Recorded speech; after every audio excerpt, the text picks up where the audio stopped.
back to another episode of Get the Guac, a Hartford Retirement Planners podcast. I'm excited about this one. My good friend and fellow business owner and big community supporter is with us, Joe Ayler. Joe, thank you for coming on the podcast. Joe, it's a pleasure to be here. I knew you were one of the first people that I wanted to bring in. You have a lot of good things to say, so I'm excited to have a conversation. Well, did you get your coffee this morning? I did. Okay. Always. Same here. 2 cups. So, Joe, you are the owner of Tar Heel Construction. You do exteriors, you do roofs, gutters. Did I miss anything there? Yeah, so I'm the president of Tar Heel Construction Group. We are a local award-winning residential and commercial roofing and exteriors contractor. We focus on roofing, siding, gutters, and solar. Right. And we proudly serve Baltimore County, Hartford County, and Cecil County. You know, with a promise to make a positive impact in the community first. Right. You know, while offering exceptional services in roofing and exteriors. You know, so you have tell us your company, what is it? Not motto, your kind of ethos, I guess. The 3 words that you describe. Yeah, well, I mean, the group. So everybody a couple years ago, everybody started with these 3-word taglines, and ours is Tar Heel Construction Group is local, reputable, and loyal. So let's dig into that. I think local, right? I think you are Mr. Local. You're a huge supporter of Hartford County and nonprofits. So as a business owner, especially in Hartford County, everybody's local. Where did you really get started in giving back to the community, donating time, resources, things like that? I mean, for us, it was trying to identify a way that we could differentiate ourselves from other businesses. Right. And in the beginning, man, it was like, hey, let's donate to the hospital. Let's donate to, right. This local foundation, and get some visibility, right? Right. It's a marketing strategy, but at the same time, it's a win-win because we're able to, provide financial support to an organization that ultimately makes, our community a better place to live. So it kind of started out with like just to be completely transparent as a marketing strategy. Is how can we be different? I mean, everybody else is, offering the same services, same kind of setup. A job site is ran very similar. Right. I heard a phrase that, I don't know, kind of resonated with me. It was somebody in the nonprofit world. So you have nonprofit organizations. And the way she was describing it to me is she wants to create a community organization, which can be for profit, but is really for the betterment of the community. So, and I think there's a lot of companies out there that don't have that community philanthropic. They keep their profits in. Which is okay. People, it's right. To each his own, right? To each his own. But, we've tried to identify ourselves as a community-focused or community-driven organization because ultimately, and another term, that we use is for-profit supporting nonprofit. Right. And we got involved with the community to create trust in the community. Right. Because, we're in this to make money. Sure. We are a for-profit construction company. You've got employees, you've got stakeholders, you got to make sure that payroll gets processed. Siding services. Okay, so how can we create trust? I thought to myself, we can create trust by giving back to the community. What better way to prove to the community that you're all in? You give back to the community. Right. That creates trust. Yes. People buy from organizations that they like, know, and trust. We all know that because we're in sales. The more that they trust us, the more they buy from us. Right. The more they buy from us, the more money we make. Right. The more money we make, the more we give back to the community. Right. The more we give back to the community, the more trust, the more purchase, the more money, the more it compounds on itself. So it's this healthy cyclical pattern where, the more roofs we put on, the more we inject back into the community. Do you have a story that stands out of maybe an unexpected experience or something satisfying from giving to the community, and you saw it come back in a way that you didn't expect? And Yeah, I do, and that's a really good question. So years ago, we were giving to Upper Chesapeake, like their cardiac unit had a local gala called the Red Pump Ball, right, and we would give a couple $1,000s, and we would go down. I would take get a table of 10, take the team out, right? Black tie event, Right. So we're giving back, we're creating experience for the team, night out on the town, pictures, tuxes, all that stuff. right. And Tuxes with tails, full tails, and top hats, Dumb and Dumber style. Not me. Okay. But I had somebody from the hospital approach me and said, why are you giving back? Right. And at that time, my grandmother had just passed away. She spent some time in Upper Chesapeake, and then she went over into hospice and passed away in the Bob Hooper house, the Hooper Hospice House. Right. And, the guy who approached me is Ken Ferrer. It's a great local guy in charge of the philanthropic arm of the hospital. So he asked me why, and I thought to myself, he says, well, we've got the Kaufman Cancer Center, we've got the Klein Crisis Center, and Right. then we've got the Hooper House. And he said, would you be interested in redirecting your philanthropic efforts to one of these three channels? And I said, you know what? I said, my grandmother just had a wonderful experience transitioning at the Hooper House, and they made it really comfortable for my family, particularly my mother. Right. So that kind of led me to give to the Hooper House, and we're 3 years into a $50,000 gift to the Wow. Bob Hooper Hospice House, and it's in collaboration with Tar Heel Construction and my family, right? So it's my Right. mother, it's my brother, and it's Tar Heel Construction Group, $10,000 a year for 5 years, Wow. which supports the ongoing education of the nurses and caregivers in the hospice house. Right. So that that led me to that opportunity. Yeah. And we didn't really that wasn't like a marketing. That was just something from the heart. Right. But all the bull roasts and the galas and sponsoring the boosters clubs and all the things, the Main Street events and all that Yeah. stuff. That's a give and take, right? So we're giving some money for some marketing and some visibility, but we're also donating to these foundations and organizations, like I said before, make our community a better place to live, work, and play. And you grew up in Harford County. Yeah, 93. So 30 years been here. Right. Yeah.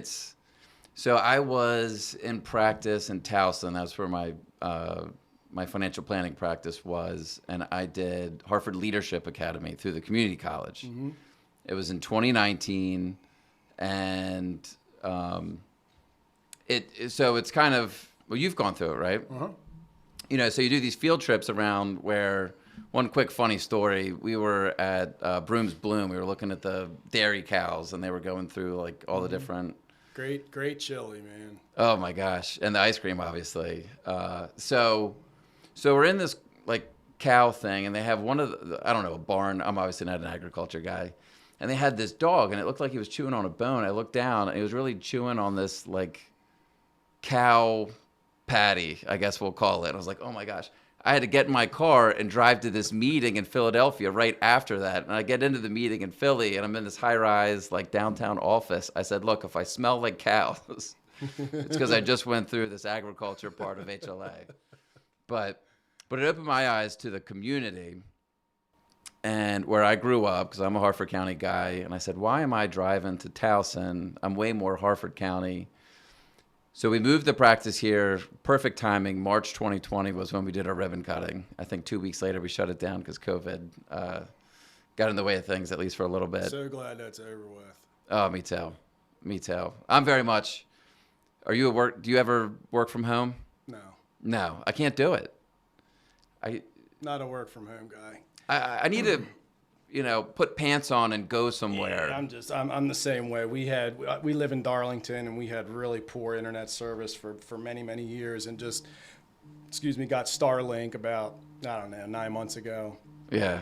Got up on the roof, installed the dish, plugged it in, and 3 seconds later, I'm at 100 megabytes a second. Right. The very next morning, I'm rushing the kids out the door. My wife's getting ready. I've got an 8:30 Zoom or something like that. And I thought to myself, holy shit, I can do this from home now because I've got You can actually connect. I've got a speedy internet connection. And then I sat down and I thought to myself, Now, if you like sit it. down and you're in front of the computer and you're like, I'm going to get some work done before I go run around, do you start looking at, the mulch beds? You need to pull the weeds, or like, what is it about working from home that doesn't work? I think being alone. Yeah. I think being alone. I mean, I'm an extrovert, like introvert, like split, right? So in certain situations, I love to be extroverted, but in other situations, I kind of recoil a little bit. But I think it lacks that energy. yeah, I think so. I think it's just, what is it? Idle hands is what is it? Idle hands is the devil's playground. Yeah. So not that it's anything like that, but I just think the busier and It's funny. the more productive I can be, the busier I am. And if I'm just there by myself, just in front of a computer screen, I want to be out running around and Right. interacting with the team, visiting job sites, email at the office, all that Right. stuff. I just can't get my mind into it. Like when I'm home, I'm like family, recharge the batteries. And it isn't even, I got to go run out and mow the yard because I've got between meetings because I don't mow the yard and I haven't for like over 10 years. But I don't tinker. I can't get my mind into it. So sounds like you're kind of the same way. So you mentioned kids. Big family guy. Let's get back to the community involvement.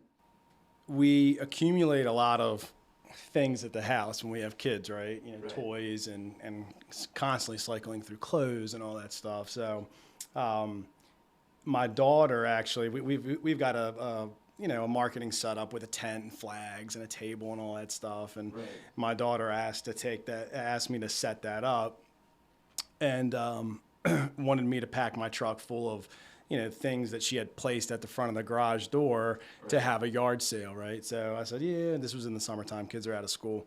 So I set the thing up, and she, has a bike and clothes and, all the little tchotchkes that she's gotten over the years. Right. And she, is selling them to pretty much, the employees and the crews that are coming by the office and stuff like that. And, she sold like $350 worth of stuff. Right. And she came to me and said that she wanted to donate it to a nonprofit. Really? So we ended up taking like $357 down to Edgewood to Breathe 379, Mike Nolan down there, and we gave it, and it fed like, I think Mike sent me an email and said it provided like 40 meals like that week, for people that come over there, and I told my, so good parents raise good kids, right?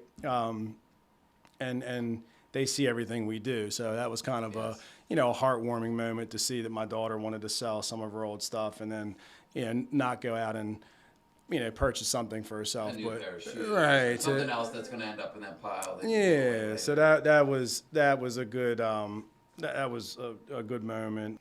So part of that, it was my oldest son was turning 4. So this was like 4 years ago. And I told him, I said, Blake, you got lots of toys at the house, right? He's like, yeah. I said, you have a birthday coming up. And he's like, yeah. I said, you're probably going to get lots of new toys, right? Yeah. I said, well, did you know that there's kids out there that really just don't have any toys to play with? And he goes, yeah. I said, don't you think it'd be a good idea if we take some of the old toys you don't play with that are in great condition and we give it to some of these kids who don't have anything? And he looked me dead in the face and he said, let me get back to you. I was like 4 years old. I said, out of all of the list of responses, that one wasn't at the top. He caught me off guard. I said, all right. So I didn't say anything because I didn't want him to resent it or I didn't want to push it. And without prompting anything, it was a couple days later on a Saturday morning, he came up to me and he's like, "So, Daddy, there's really kids that don't have a lot of toys to play with?"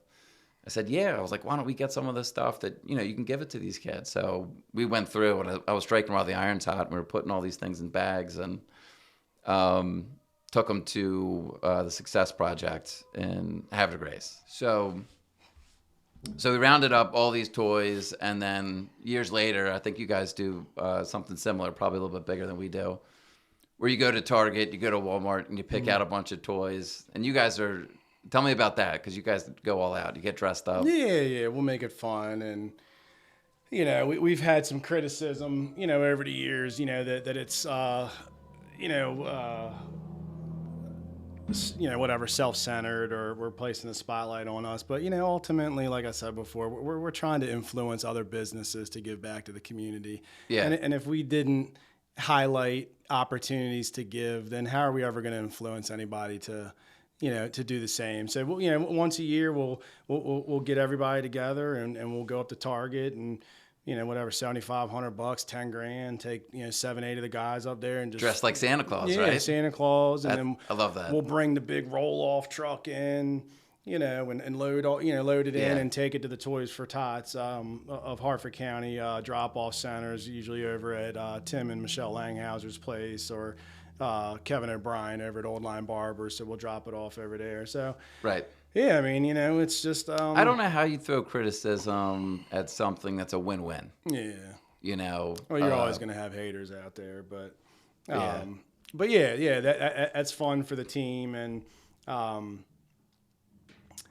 but to circle back on how how I get the kids involved, my kids, they see that stuff, right? So I ran a 5K, for the Boys and Girls Club a couple month or two ago. My daughter ran with me. So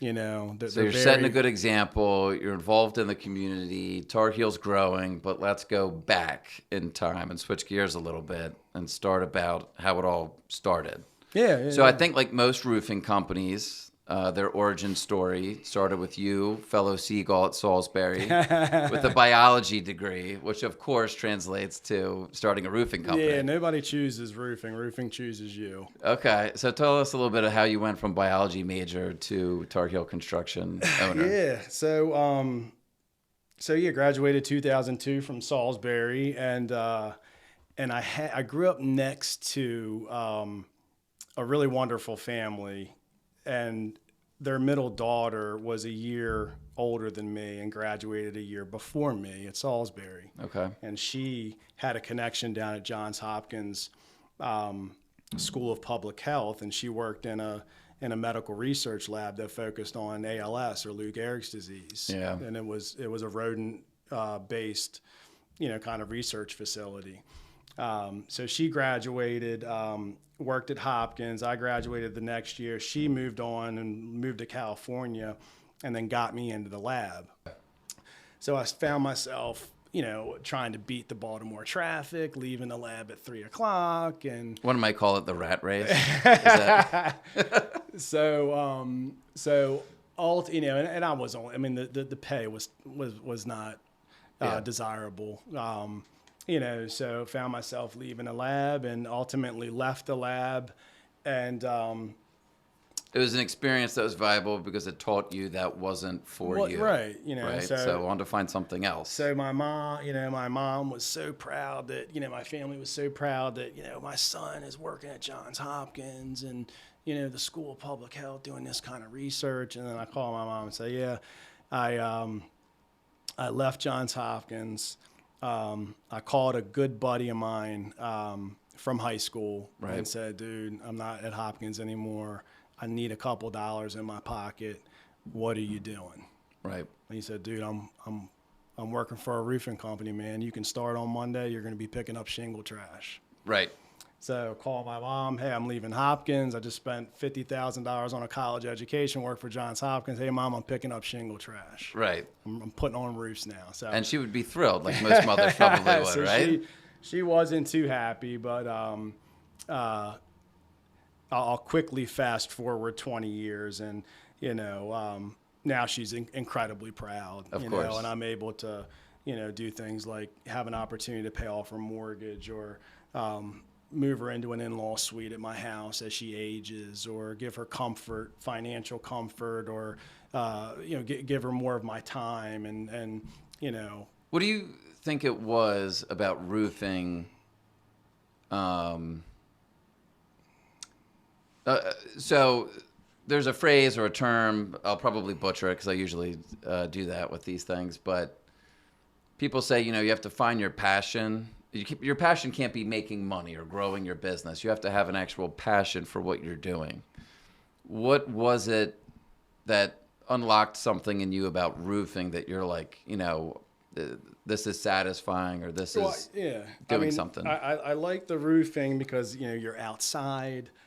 It keeps you in. It's a young man's game, right? I'm 44, so I'm not climbing on too many roofs anymore. But in my 20s, in my early 30s, it keeps you in fabulous shape. Right. The weather's nice. The environment's different every day. Right. There's some creativity as far as how to keep the water out, and there's some Right. a little bit of mathematical a little bit of mathematics involved with making cuts and measurements and carpentry and stuff like that. So You're in a very tangible business too, which I'm not. I mean, it's tangible to the folks that I work with and the way that they feel and the confidence, and we look at numbers on a computer screen. But I can't look at a roof or a house that you just completely transformed the exterior, brand new siding, roof, everything looks mint. You can see that, right? And I'm sure you drive around town. You're like, I did that one, we did this one.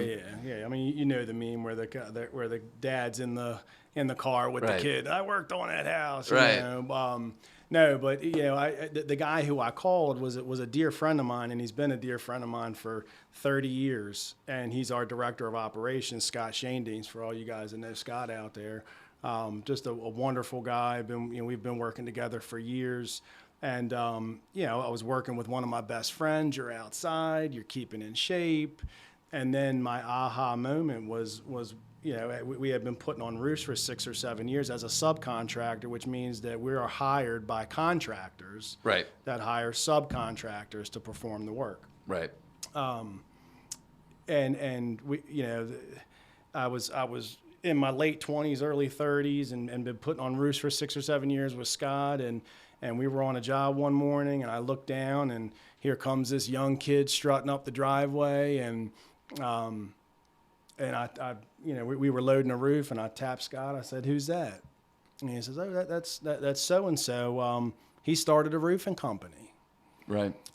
And I thought to myself, "No shit." Yeah. I said, because we knew we knew the guy from being around the county, and we're still friendly with the guy today, and we still compete against him today. Was that the first time you thought maybe I should start? That was where I thought, man, if that guy can do it, Yeah.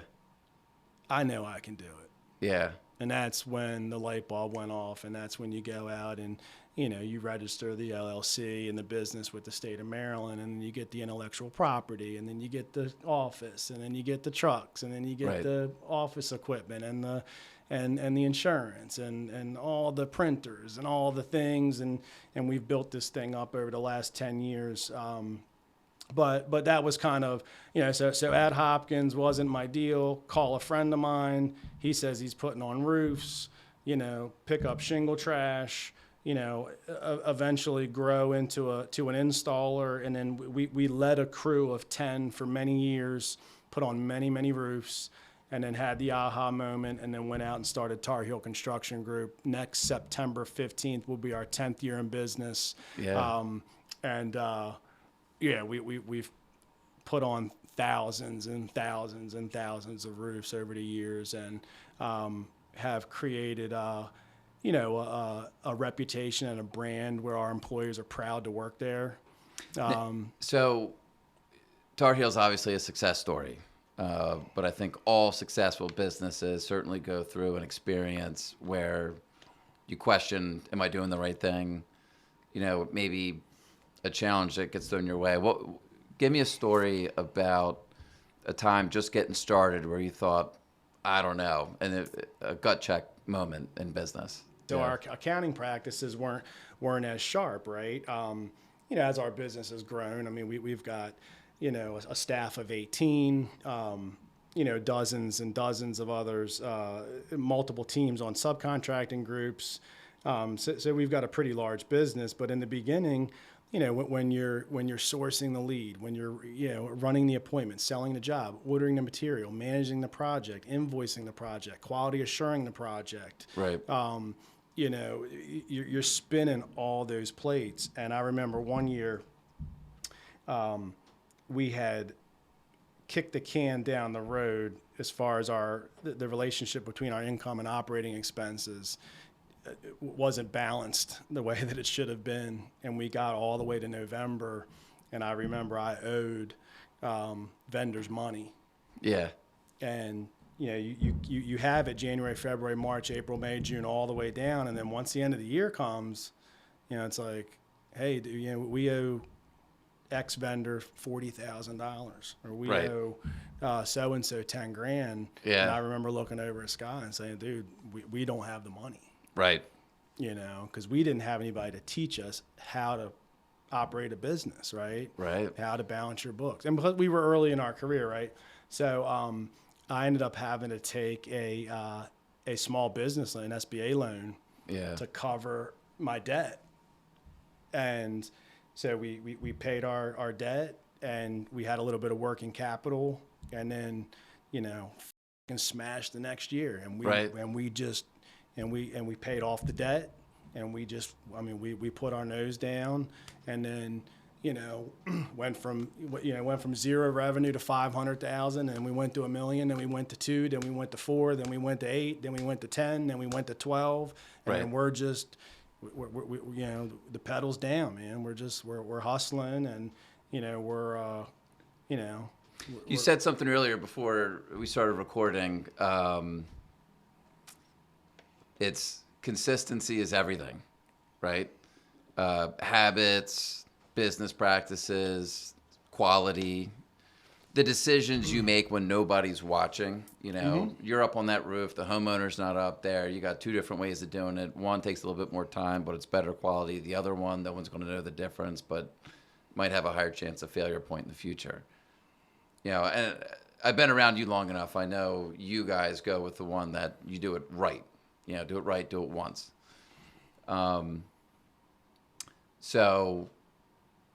But just to go back to the challenges, right? I think pain can sometimes be the best teacher. Mm-hmm.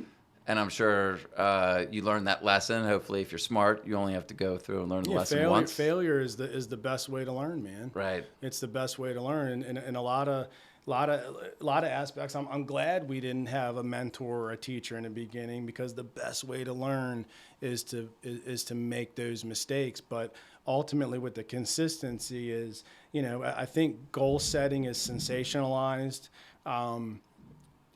We believe that reaching your goals is a side effect of your behavior. Right. So if you act with trust, transparency, integrity, and you hustle, and you answer your phone, and you show up on time, Right. and you put on good roofs, and you take care of your team, Yeah. that's how you reach the goals. Now we set goals, right? So, Right. But we don't.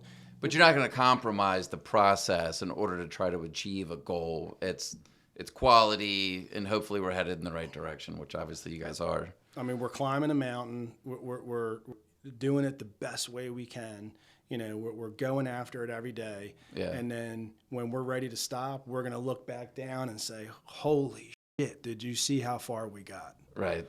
Instead of picking, points, and stressing out about getting to the next level. We did it the right way, and this is where we got. Your first $1 million of revenue, I'm sure, were the most difficult.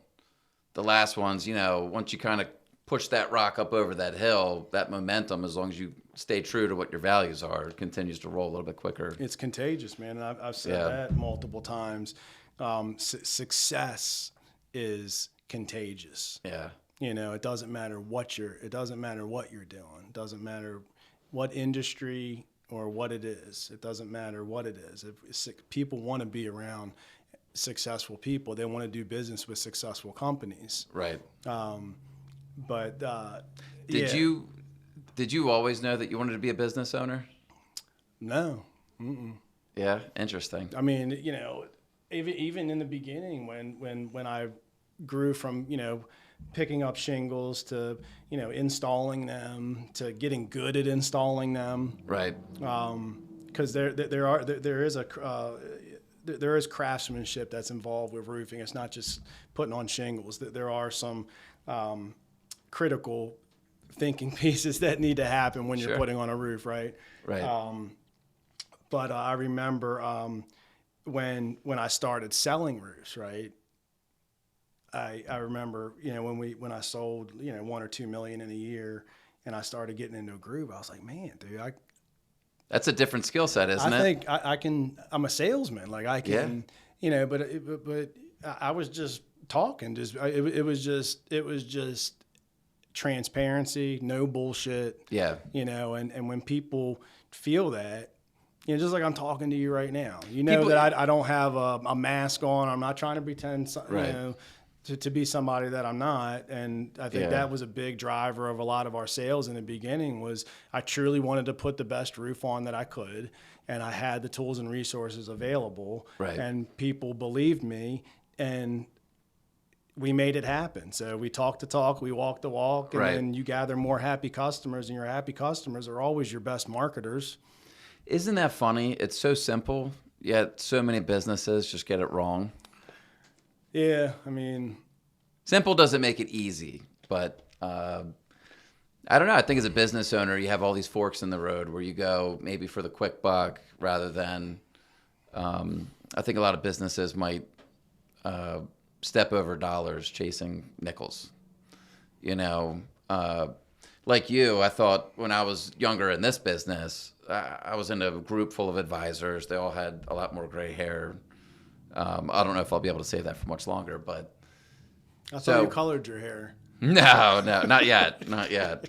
Yeah, stop lying. So, no, they got the gray coming in the chin. But I thought, what's my edge? How can I feel good about working with clients when this so-and-so's got so much more experience, or this person knows estate law, or I don't know, you name it, and they've been doing it for years. What's the edge? And I thought about it early in my career for a bit, and I came up to the realization that no matter what, I'm going to do the very best job that I can do You for have people. to. And sometimes that means saying, I'm not the one to help you. Here's a better fit. And I believe that over the years, and it's the long game, karma will catch up to you and you'll be rewarded for it. And it's this theory of abundance, right?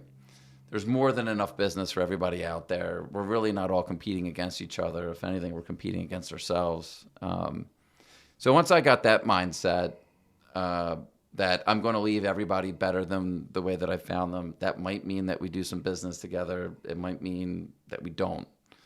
And it made things very simple. And then, as every business, you get these different challenges or situations that are kind of a one-off. It just makes the decision process that much easier because you're just always going to do what you feel is right by the person across the table. Mm-hmm.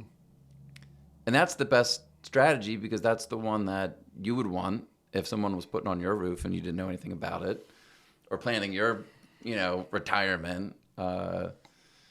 So Yeah, you ultimately, I mean, two things. it ties into your reputable. Yeah, so yeah, your for local, sure, for sure, yeah. reputable. So that's kind of the phase I sure. wanted to talk about here. Yeah, and you're loyal, right? So you're local, so you're gonna you're gonna give a shit. Yes, right, So if you're local, it's like I live here. This is my community too. right, We're reputable. Which is it's trust. You don't have to worry. We have a reputation Right. that we're responsible to uphold, and we're loyal. Right. So we're loyal to a lot of things. We're loyal to our customer base. We're loyal to our community. We're loyal to our craft. And in the beginning, it's for a lot of these companies, it's just a catchphrase. But you Right. really start experiencing culture and something special within your team when they start to buy in. Because it's one Yes. thing sitting at the conference table when you're having team meetings, say we're the best, Right. but when you really are the best, Right. and your team believes it, Yeah. then you're in a whole different. I mean, you're miles ahead of everybody else. And in the beginning of the career, business owners, it's about the money, right? Right. People get into it about the money, but the paradox or the self-confliction is you get into it for the money, but then when you get the money, Right. you realize it was never about the money. Right. It's your passion for doing good work. It's the integrity, right? Yeah. It's you can't take the money, you can't take the cars, you can't take the anything with you, the jewelry, whatever it is. Right. It's at the end of the day, if they see the Tar Heel logo, they say, hey, that's good. They're good people. Yep. They run a good business and they do good work. Yep. And people that are when my days are numbered and I'm in the pine box and my viewing, right. They say he's a good dude. Yes. And I think if you focus on that and you just be good people and just do right by people, I mean, you're going to grow. And now ultimately there's business behind all that, right? You've got to know your numbers. You've got to be accountable. You've got to answer your phone. You've got to, right. It doesn't just happen. Right. But that's a damn good place to start is, no matter if we've put on 25,000 roofs, we try to tell our team we're only as good as our last roof. Right. What's keeping you motivated? You have growth. You've got the team culture. Everybody's bought into the successful business that's been created with the help of your team. By most stretches, I think, maybe if Joe Ayler 10 years ago, as things are just getting started, you knew that you'd be here, a lot of people might think, it's time to coast. What's keeping you motivated to keep pushing? That's a good question.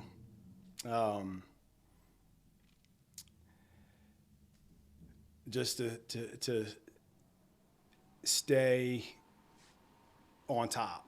Now, I don't just mean like just be the best, right, at my marriage, at fatherhood, my fitness, right, my nutrition, my who I keep company with, just to stay in peak form at all times, and just and that's an effort in itself. It's one thing getting to the top, that's self perspective. That's my perspective. What I see to be, so everybody has a different definition of success, right? Right.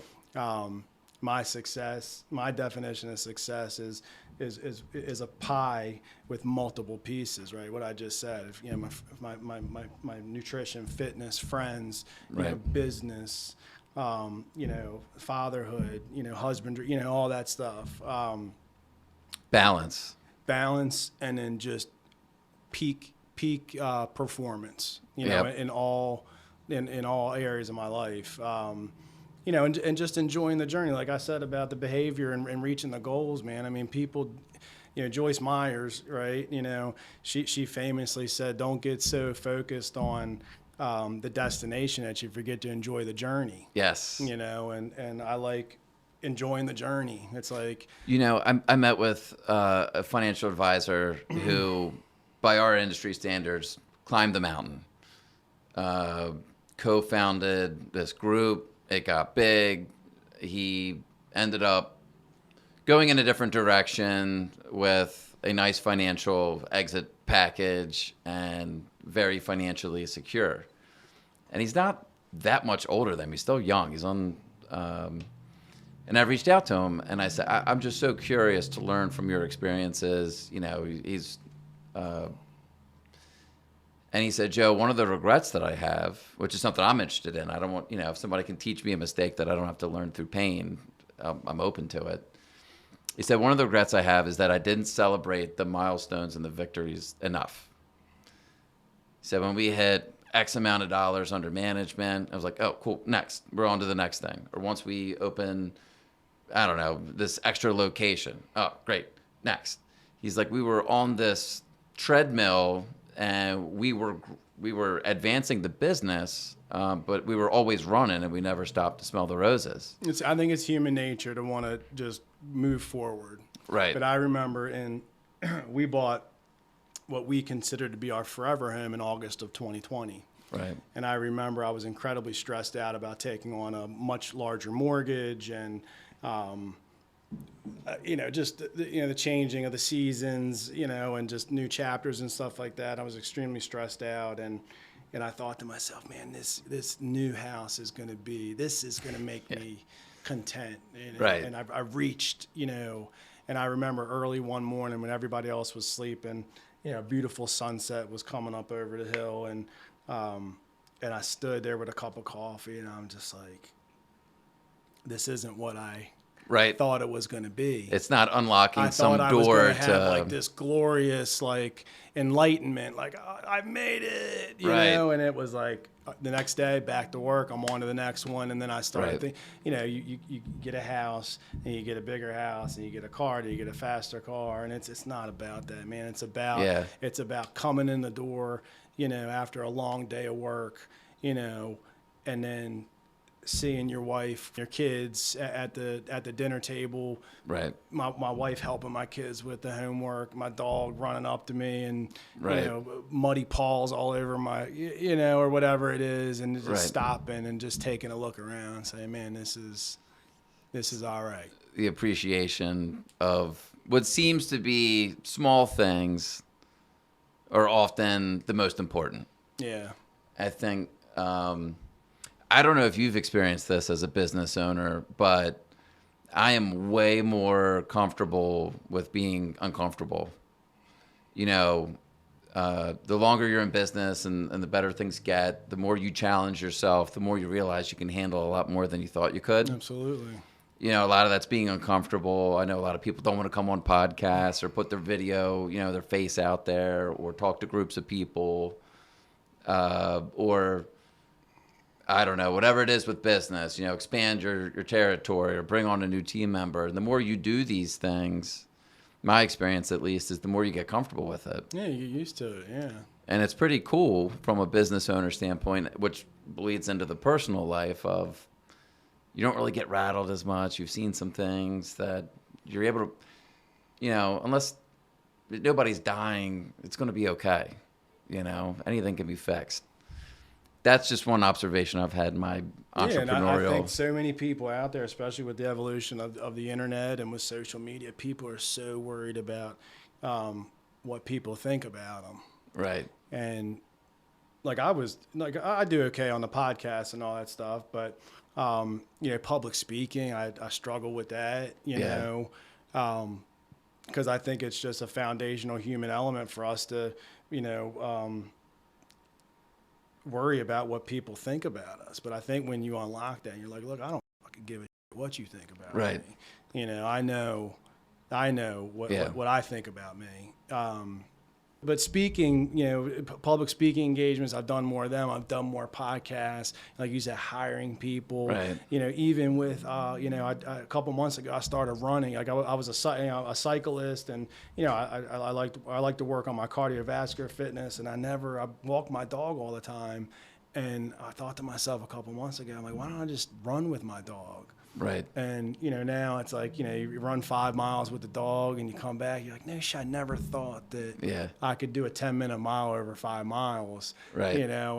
But you can apply that to anything. Like you said, hiring people, public speaking, driving over, some people are terrified of driving on 95 or driving over a bridge. But like you said, the only way to overcome a fear is to continuously experience it. And then...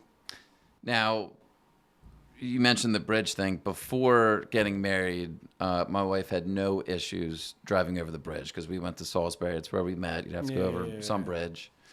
And then after we got married, all of a sudden she developed this fear for bridges. But I think it's really just her way of trying to get out of doing long-distance driving. What do you think about that? Fire a plane. Oh, gee. I got a ways to go.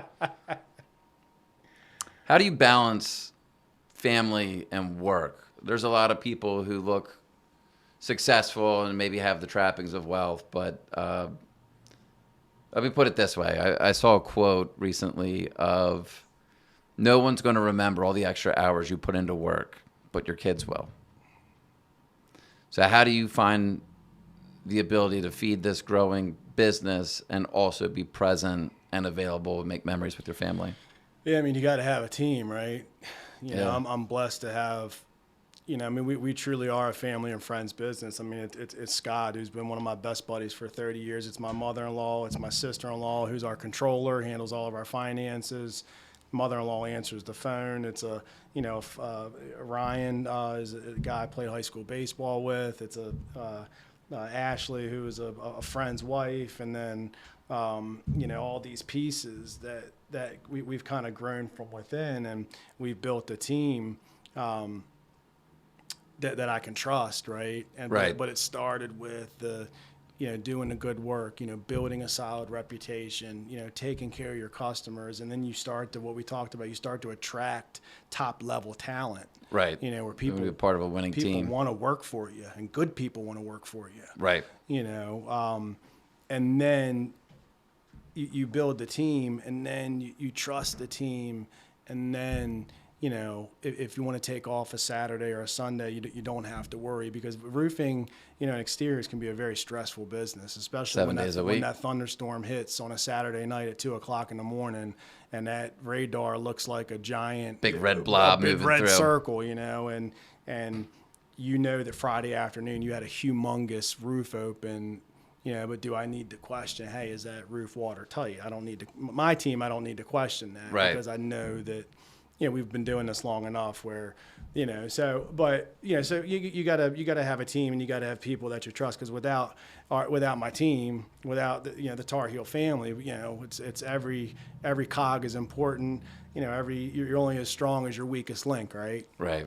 Everybody on the team does something important. Balance, man. I mean, a couple years ago, I made a conscious decision to stop working weekends. Right. You know, my kids are 10 and 9. My boy is soon to be 11. You know, and I put them to bed every night. That's my thing, right? Right. You know, my wife does a lot. You know, but my thing is, you know, tucking them in. That right? routine. And being there on the weekends, and being there at nights, and taking them into school if I can, and stuff like that. And yeah, because what you said earlier, I don't want to get older and be regretful, because that is poisonous. Yes. Because I know people within my family and other older folks that wish they would have did it differently. Yes. And if I think to myself, hey, in 40 years, whatever, 30 years, whatever it is, I don't want to look back and be like, I should have spent more time with my kids. Yep. I should have took that risk. I should have grew that business. Yeah. You know, It's the things that we don't do that we regret, not the things that we try and maybe aren't successful. yeah. You fail forward, but the balance thing is you're right. Was that a little humbling when you can lean on the team and all of a sudden you realize that they don't need you for everything all the time? Absolutely, yeah. And it was That can be tough for business It was owners. stressful, because it's like, am I useless? Right. You know, but then it's like, you know, if you're a ship, right, and I'm the captain, right, the captain's up in the bridge directing the ship in the calm waters, Right. right. The team is below servicing or making the ship, whatever they're doing down Right. there. The strategic direction's, you know, important. Then you start to unlock kind of new levels with, you know, strategic partners, you know, direction, you know, being the brand ambassador, reputation management, stuff like that. Right. Kind of a higher elevated kind of view of your business.